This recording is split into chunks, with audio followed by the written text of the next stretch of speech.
আজকে WAP suggestive শর্টসে একটা error correction এনেছি, যেটা অনেকের কাছেই হয়তো ইজি লাগবে। Neither of the boys have submitted their যে অ্যাসাইনমেন্ট, এটা দিয়েছে কি না এরর কারেকশন।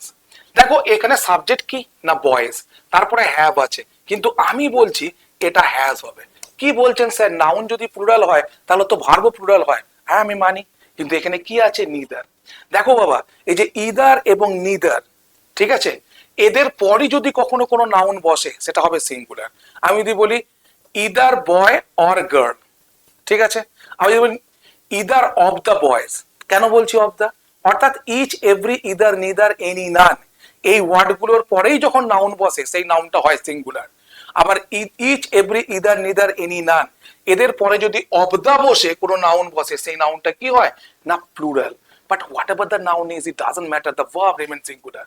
তার মানে নাউন সিঙ্গুলারই হোক অথবা প্লুরালই হোক, ভার্ব কি হবে না সিঙ্গুলার। তাহলে এখানেও হ্যাজ আছে।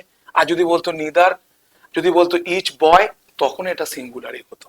মারো টিক বেরিয়ে যাও, তাহলে কোথায় হবে আনসার, এখানে অপশন বি হবে আনসার।